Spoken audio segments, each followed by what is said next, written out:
నమస్తే, welcome to TV 45 news. బులెటిన్లో ముందుగా హెడ్లైన్స్ చూద్దాం. తెలంగాణ భవన్లో మీడియాతో మాట్లాడిన మాజీ మంత్రి ఎమ్మెల్యే హరీష్ రావు.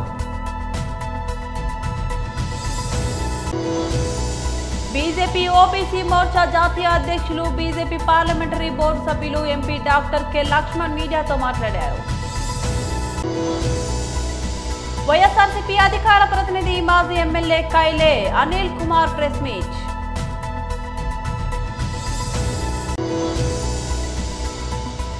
రేవంత్ రెడ్డికి పుట్టినరోజు శుభాకాంక్షలు తెలియజేసిన జూనియర్ ఎన్టీఆర్. తెలంగాణ భవన్లో మీడియాతో మాట్లాడిన మాజీ మంత్రి ఎమ్మెల్యే హరీష్ రావు. జూబ్లీహిల్స్లో కాంగ్రెస్ పార్టీ గెలుపు కోసం ఎన్ని అడ్డదారులు దొక్కినా అవి ఫలించే సూచనలు కనబడకపోవడంతో బహుశా పాపం ఫ్రస్ట్రేషన్తో రేవంత్ రెడ్డి గారు ఓ గంటన్నర సేపు అడ్డమైన చెత్తవాగుడు వాగినట్టు మనకు స్పష్టంగా కనబడతా ఉంది. అంటే నిన్న రేవంత్ గారి ప్రెస్ మీట్ చూస్తే ఈ ప్రభుత్వం నడపడం నాకు చేతనైతలేదు అని ఆయన మాటల ద్వారా బయటపడతా ఉంది. తాను అసమర్థుడిని అని చెప్పకనే చెప్పుకున్నాడు రేవంత్ రెడ్డి గారు. తన అసమర్థతను బయట పెట్టుకున్నాడు రేవంత్ రెడ్డి గారు. 2 ఏళ్లలో తాను పొడిసిందేమి లేదు, తాను చేసిందేమి లేదు కనుకనే గత కాంగ్రెస్ పాలన చూసి నాకు ఓట్లేయండి జూబ్లీహిల్స్లో అని వేడుకున్నాడు నిన్న. 2 సంవత్సరాల్లో ఆయన పాలనలో ఆయన ఏం చేయలే కదా. అందువల్ల గత కాంగ్రెస్ పాలన చూసి నాకు ఓట్లేయండి అని రేవంత్ రెడ్డి గారు ఆయన ఏదో పుట్టుకనే కాంగ్రెస్లో పుట్టినట్టు, కాంగ్రెస్లో ఉన్నట్టు ఆయన మాట్లాడడం జరిగింది. బేసికల్ నేను ఇంకోటి అంటున్నా, నువ్వు గత కాంగ్రెస్ పాలన అంటే 2004 నుంచి 2014 వరకు నాటి కాంగ్రెస్ పాలన చూసి జూబ్లీహిల్స్లో మాకు ఓటేయండి అంటుండు. మరి నువ్వు ఆ రోజు ఏ పార్టీలో ఉన్నావు? నాడు తెలుగుదేశం పార్టీలో ఉండి నువ్వేమన్నావు ఆ రోజు? దురదృష్టవశాత్తు పెద్దలు స్వర్గీయ వైఎస్ రాజశేఖర రెడ్డి గారు చనిపోతే పావురాల గుట్టలో పావురమైండ్ అని మాట్లాడింది నువ్వే కదా. మరి నాటి పాలన అంత మంచిగుంటే మరి ఆనాడు వైఎస్ఆర్ గారి మీద ఎందుకు నోరు బారేసుకున్నావు? ఆనాడు నువ్వు నాటి కాంగ్రెస్ ప్రభుత్వం చేపట్టినటువంటి జలయజ్ఞాన్ని ధనయజ్ఞం అని చెప్పి నీ నోటితోనే మాట్లాడినావు కదా. నీది నోరా మోరా? నాడు వైఎస్ రాజశేఖర రెడ్డి గారిని పట్టుకొని క్విడ్ ప్రో కో కింద 1,00,000 కోట్ల రూపాయలు వైఎస్ రాజశేఖర రెడ్డి గారు అవినీతికి పాల్పడాలని మాట్లాడిన మాటలు మరి మర్చిపోయినావా? నీ నోరుని ఏమన్నా ఫినాయిల్తో కడుక్కున్నావా? ఆనాడు అసెంబ్లీలో నేను కూడా ఉన్నా. నాటి తెలంగాణ ఏర్పడక ముందు ఉమ్మడి రాష్ట్రంలో ఆనాటి కాంగ్రెస్ పాలనలో ఇదే రేవంత్ రెడ్డి తెలుగుదేశం ఎమ్మెల్యేగా అసెంబ్లీలో లేచి తన తండ్రి గారు చనిపోతే దహన సంస్కారాలు పూర్తయిన తర్వాత స్నానం చేయడానికి కరెంటు లేదు, కరెంటు ఏఈలకు డిఈలకు ఫోన్ చేసి బతిలాడుకుంటే తండ్రి చనిపోయినాక స్నానం చేయడానికి నీళ్లు లేది పాలన ఈ కాంగ్రెస్ పాలన నువ్వే కదా మాట్లాడింది. ఈరోజు పోయి నీ ఊళ్ళో అడుగు, ఆ బాయిల కాడ ఆ బోర్ల కాడ 24 గంటల కరెంట్ ఇచ్చింది ఎవడు? కేసీఆర్ ఇచ్చిండు. నాడు నీ ప్రభుత్వంలో నాడు కాంగ్రెస్ పాలనలో 6 గంటల కరెంట్ రాలే. బీజేపీ ఓబీసీ మోర్చా జాతీయ అధ్యక్షులు, బీజేపీ పార్లమెంటరీ బోర్డు సభ్యులు ఎంపీ డాక్టర్ కె లక్ష్మణ్ మీడియాతో మాట్లాడారు. ఈరోజు భారతీయ జనతా పార్టీ తెలంగాణ కేంద్ర కార్యాలయంలో జరుగుతున్నటువంటి మీడియా సమావేశానికి వచ్చినటువంటి ప్రింట్ మరియు ఎలక్ట్రానిక్ మీడియా మిత్రులందరూ కూడా స్వాగతం. ఈరోజు భారతీయ జనతా పార్టీ సీనియర్ నాయకులు, జాతీయ ఓబీసీ మోర్చా అధ్యక్షులు, జాతీయ పార్లమెంటరీ బోర్డు సభ్యులు గౌరవనీయ డాక్టర్ లక్ష్మణ్ గారు మీ ద్వారా తెలంగాణ ప్రజలను ఉద్దేశించి మాట్లాడవలసిందిగా కోరుతున్నాను.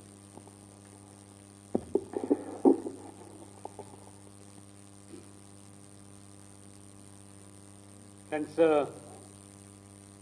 అందరికీ నమస్కారాలు.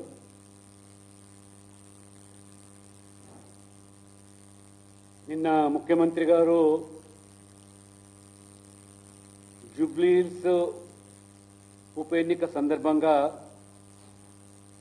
కాంగ్రెస్ పార్టీ ఓటమి ఖాయమని చెప్పి నిర్ధారణ అయిన తర్వాత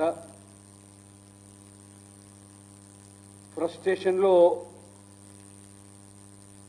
వారు గంట పైగా భారతీయ జనతా పార్టీ మీద నిందలు వేస్తూ విమర్శలు చేస్తూ ఫేక్ ప్రచారానికి ఫేక్ మరి ప్రచారాలు వాళ్ళకు అలవాటే కాబట్టి గత పార్లమెంట్ ఎన్నికల సందర్భంగా కూడా తెలంగాణనే ఫేక్ వీడియోలు సృష్టించి ఏ రకంగా మరి వారు ప్రజలు తప్పుతో పట్టించే ప్రయత్నం చేశారో ప్రజలు ఒకసారి గమనించాలి. దాదాపు 2 సంవత్సరాల పాలనలో ఎన్నికల ముందు పిసిసి అధ్యక్షునిగా మీరు ఇచ్చినటువంటి హామీలు గ్యారంటీలు ఒక్కటి కూడా అమలుకు నోచుకోకపోవడము, ప్రజల్లో తీవ్ర వ్యతిరేకత వ్యక్తం కావడము, జూబ్లీహిల్స్లో కాంగ్రెస్ నాయకులను అక్కడ మకాం వేసిన మంత్రులను నిలదీస్తూ ఉంటే దిక్కుతోచని పరిస్థితుల్లో ఆడలేక మధ్యలో ఊడనట్టు బీజేపీ మీద వారు ఎదురుదాడి చేస్తున్నారు. మొత్తం రాష్ట్రంలో ప్రజలు ముఖ్యంగా రైతులు పంట నష్టంతో వారు బాధపడుతూ ఉంటే, ఒకవైపు విద్యార్థులు ఫీ రియంబర్స్మెంట్ రాకపోవడము, ఉన్నత చదువు అర్ధాంతరంగా మానుకునే పరిస్థితి. వైఎస్ఆర్సీపీ అధికార ప్రతినిధి మాజీ MLA కైలే Anil Kumar press meet నిర్వహించారు. ఎన్యూమరైజేషన్ చేస్తానని చెప్పి రైతుల్ని నమ్మించి రైతుల్ని బ్లాక్మెయిల్ చేసే పరిస్థితి ఈరోజు జరుగుతోంది క్షేత్రస్థాయిలో. ఎన్యూమరైజేషన్ చేస్తే రేపొద్దున మీ పంట నష్టం నమోదు చేస్తే ధాన్యం కొనుగోలు చేయమని చెప్పి ఒకవైపున బ్లాక్మెయిల్ చేస్తూ రైతుల్ని, ఒకవైపు రకరకాలుగా వాళ్ళని మీరు వస్తే కేసులు పెడతామని చెప్పి బెదిరిస్తా ఉన్నారు. ముఖ్యమంత్రి మొన్న సాక్షాత్తు మాజీ ముఖ్యమంత్రి జగన్మోహన్ రెడ్డి గారు వచ్చినప్పుడు రైతన్నల పరిస్థితి చాలా దారుణంగా వాళ్ళందరూ కూడా జగన్మోహన్ రెడ్డి గారి ముందు చెప్పుకున్నారు. కానీ వాళ్ళు ఏమీ చేయలేని పరిస్థితుల్లో అగమ్యగోచరంగా వాళ్ళ పరిస్థితి అగమ్యగోచరంగా తయారైందని చెప్పి ఈ సందర్భంగా తెలియజేస్తా ఉన్నాం. ఒక్కరోజు ముందు ఒక్కరోజు మాత్రమే గడువు ఇచ్చారు. ఎన్యూమరేషన్ చేయడం కోసం ఒక్క రోజులో సాధ్యపడే విషయం అని చెప్పి నేను అడుగుతా ఉన్నా. ఒక్క రోజులో పంట ఎంత నష్టపోయింది అని అంచనా వేయడం అది సాధ్యపడే విషయం అని చెప్పి నేను మీ ద్వారా ఈ రాష్ట్ర ప్రభుత్వాన్ని అడుగుతా ఉన్నాం. ఎందుకంటే ఒక్కరోజు టైం ఇచ్చి ఆ ఒక్కరోజు టైంలో రైతుల్ని ఆఫీసులకి పిలిపించుకుని వాళ్ళని బ్లాక్మెయిల్ చేసి అంటే రేపొద్దున ధాన్యం కొనమని చెప్పి రైతుల యొక్క సంఖ్యని తగ్గించడం కోసం ఒక ప్రయత్నం చేశారు.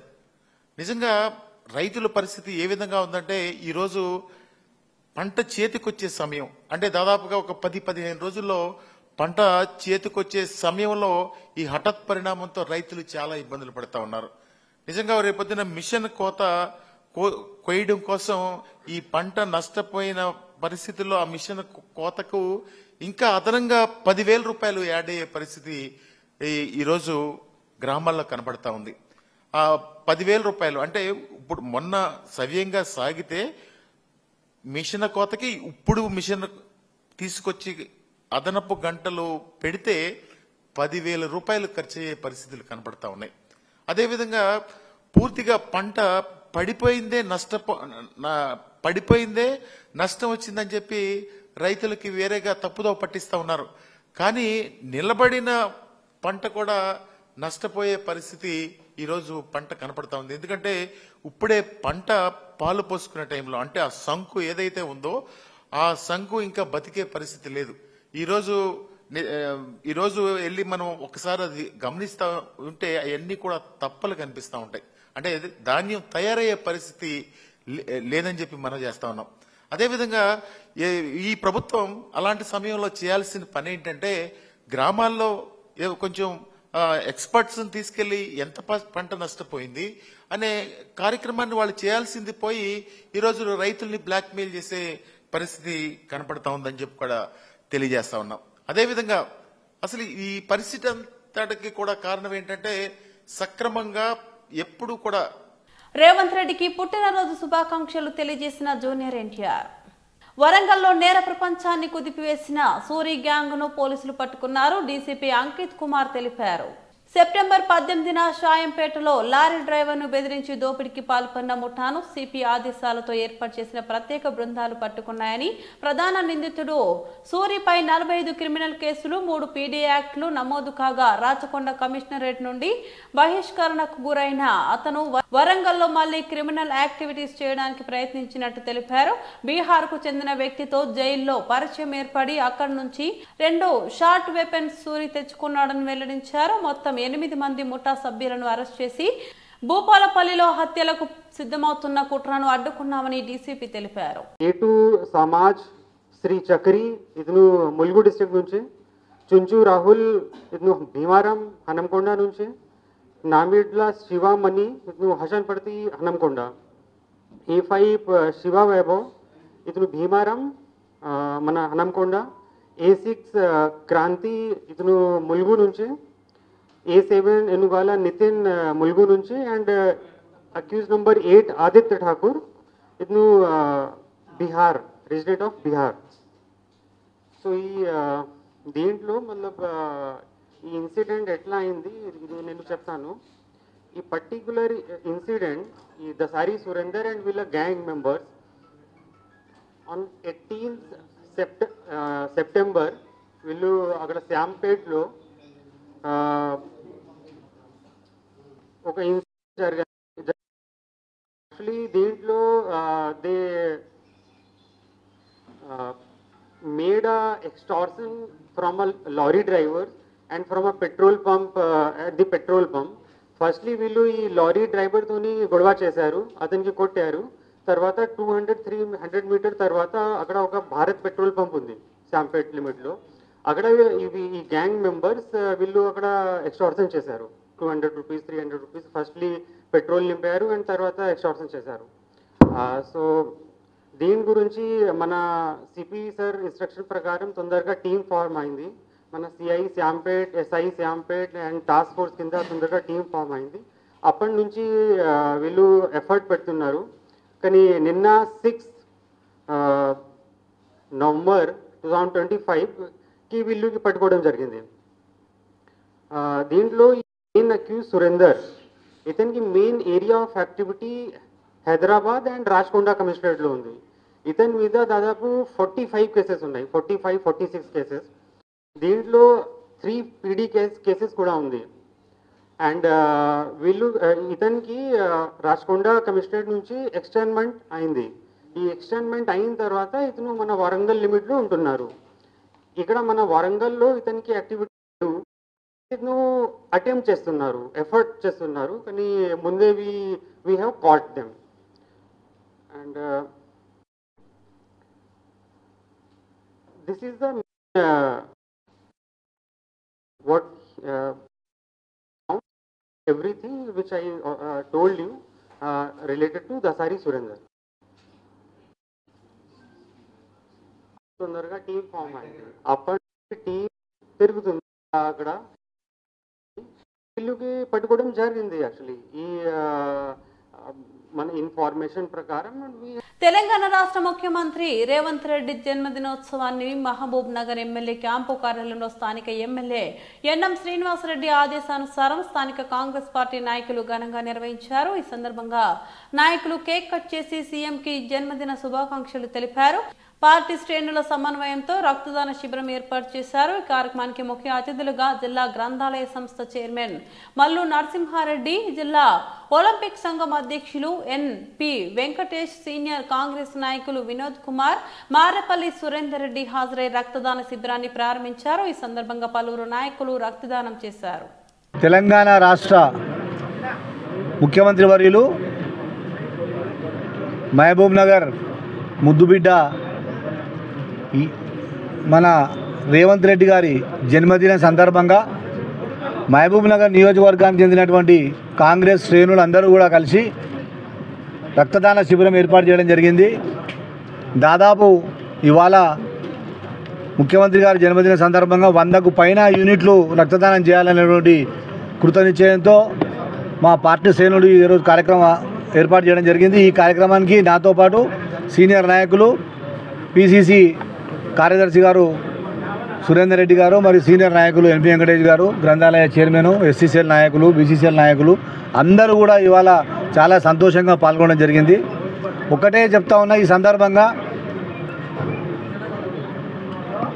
వాళ్ళ తల్లిదండ్రులు జన్మనిచ్చారు కానీ ఆయన తెలంగాణకు మరో జన్మనిచ్చిండు.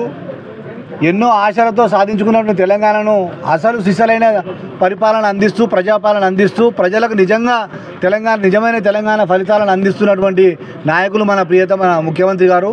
కనుక ఈరోజు వారి బర్త్డేను రాష్ట్రం మొత్తంలో కూడా చాలా పెద్ద మొత్తంలో జరుపుకుంటూ ఉన్నారు. అందులో భాగంగా మేము కూడా జరుపుకుంటూ ఉన్నాం.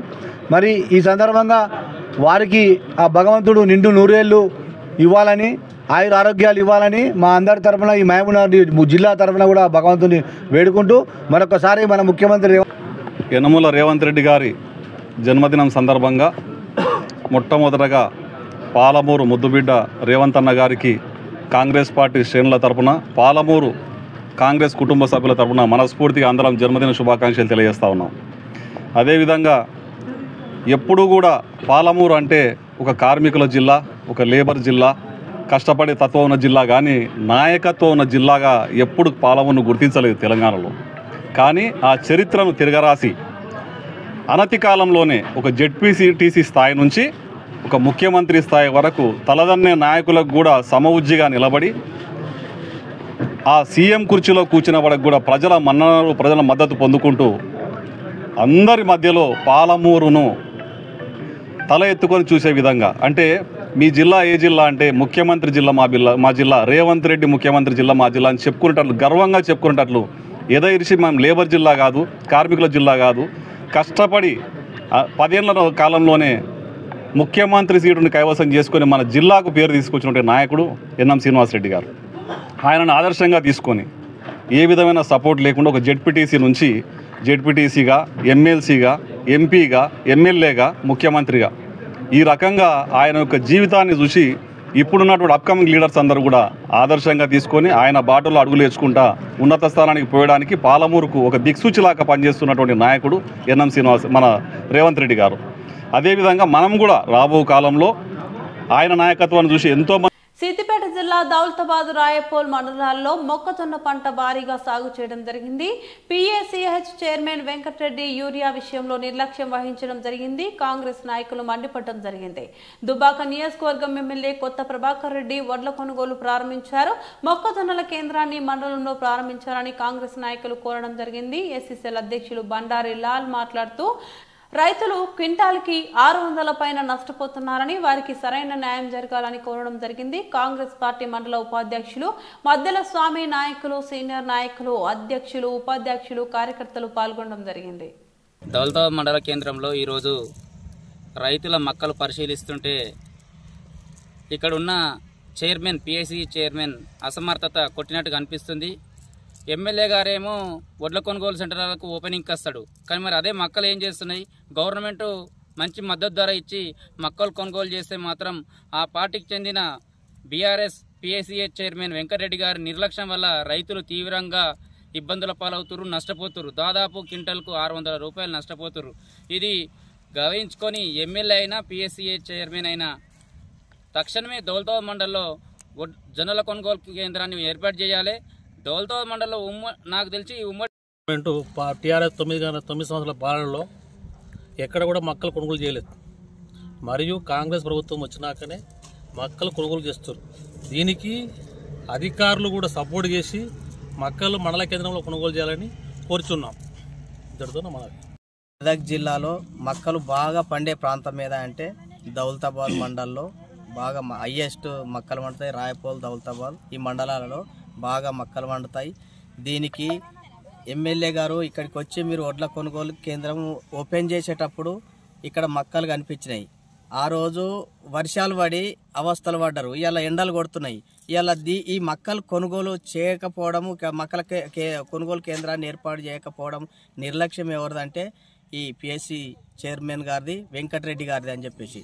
నువ్వు ఎప్పుడు కూడా రైతులకు ఆదుకునే నువ్వు చైర్మన్గా ఎందుకుంటావో మాకు తెలియదు, కానీ ఎప్పుడు యూరియా అందించాల్సిన సమయంలో యూరియా అందించవు, యూరియా ఇస్తలేదు గవర్నమెంట్ అని చెప్పేసి తప్పుడు ప్రచారం చేసుకుంటూ ఊళ్ళలో తిరుగుతావు. మరి అలా ఈ మక్కల సెంటర్ ఎవరు ఏర్పాటు చేయాలి? మీ పిఎస్సి చైర్మన్ గారు ఏర్పాటు చేయాలి. మరి ఎందుకు చేయటం లేదు? మీకు ఏం కావాలన్నా మేము మా ప్రభుత్వం ద్వారా మేము అన్ని అనుకూలంగా మీకు మద్దతు ఇస్తాం, రండి. సెంటర్ ఏర్పాటు చేసేదానికి మీకు ఏం. బులెటిన్ ముగించే ముందు మరోసారి హెడ్లైన్స్ చూద్దాం. తెలంగాణ భవన్ లో మీడియాతో మాట్లాడిన మాజీ మంత్రి ఎమ్మెల్యే హరీష్ రావు.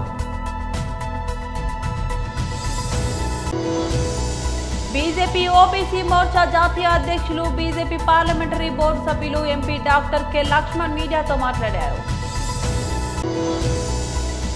వైఎస్ఆర్సీపీ అధికార ప్రతినిధి మాజీ MLA కైలే Anil Kumar press meet.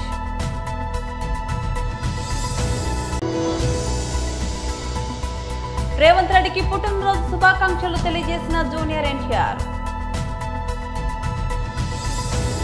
ఇవి బులెటిన్ అప్డేట్స్. మరో బులెటిన్లో మళ్ళీ కలుద్దాం. అంతవరకు సెలవు. నమస్కారం.